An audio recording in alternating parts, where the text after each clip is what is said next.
आपल्याला लक्षात असेल, या जेवढ्या काही योजना महाराष्ट्रामध्ये राबवल्या चाललेल्या आहेत, मग त्या केंद्र सरकारच्या असो की राज्य सरकारच्या असोत, या सगळ्या योजना कर्ज घेऊन केल्या जातात आणि कर्ज घेऊन हे लोकांकडून पैसे वसूल करण्याचं काम या सरकारच्या माध्यमातून चालते आहे। 1 मेला मेट्रोचं उद्घाटन झालं आणि आज अवकाळी पावसामुळे त्या ठिकाणी पूर्ण पाणी घुसलं, त्याचं प्रोटेक्शन वॉल त्या ठिकाणी पडले गेलं आणि या सरकारचा जो गोरखधंदा जो आहे तो फक्त भ्रष्टाचार आहे।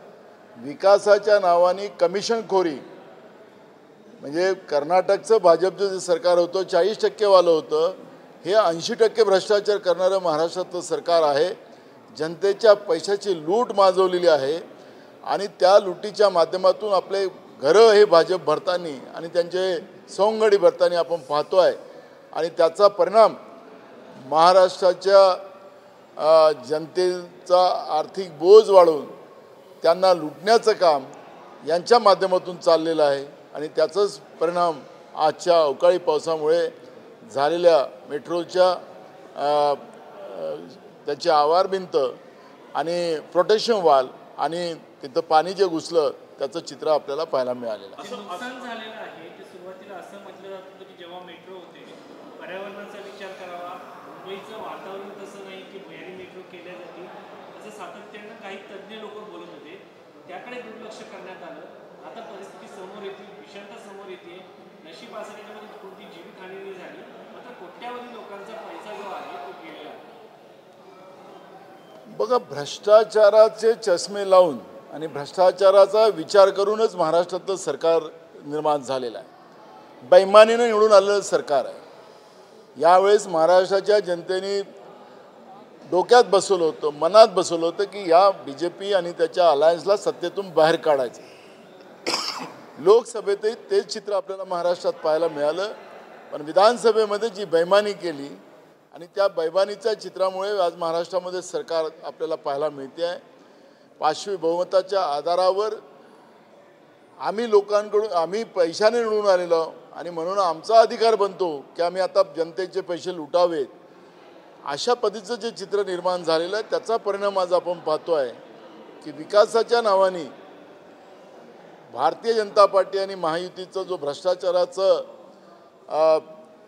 जी मानसिकता आहे ते निसर्गाने उघडी पाडलेली आहे, हे आपल्याला आज पाहायला मिळतं आहे।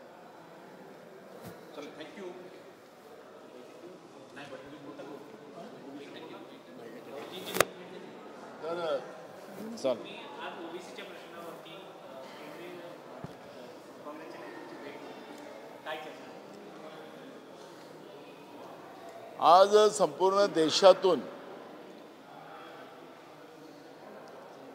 काही NGOs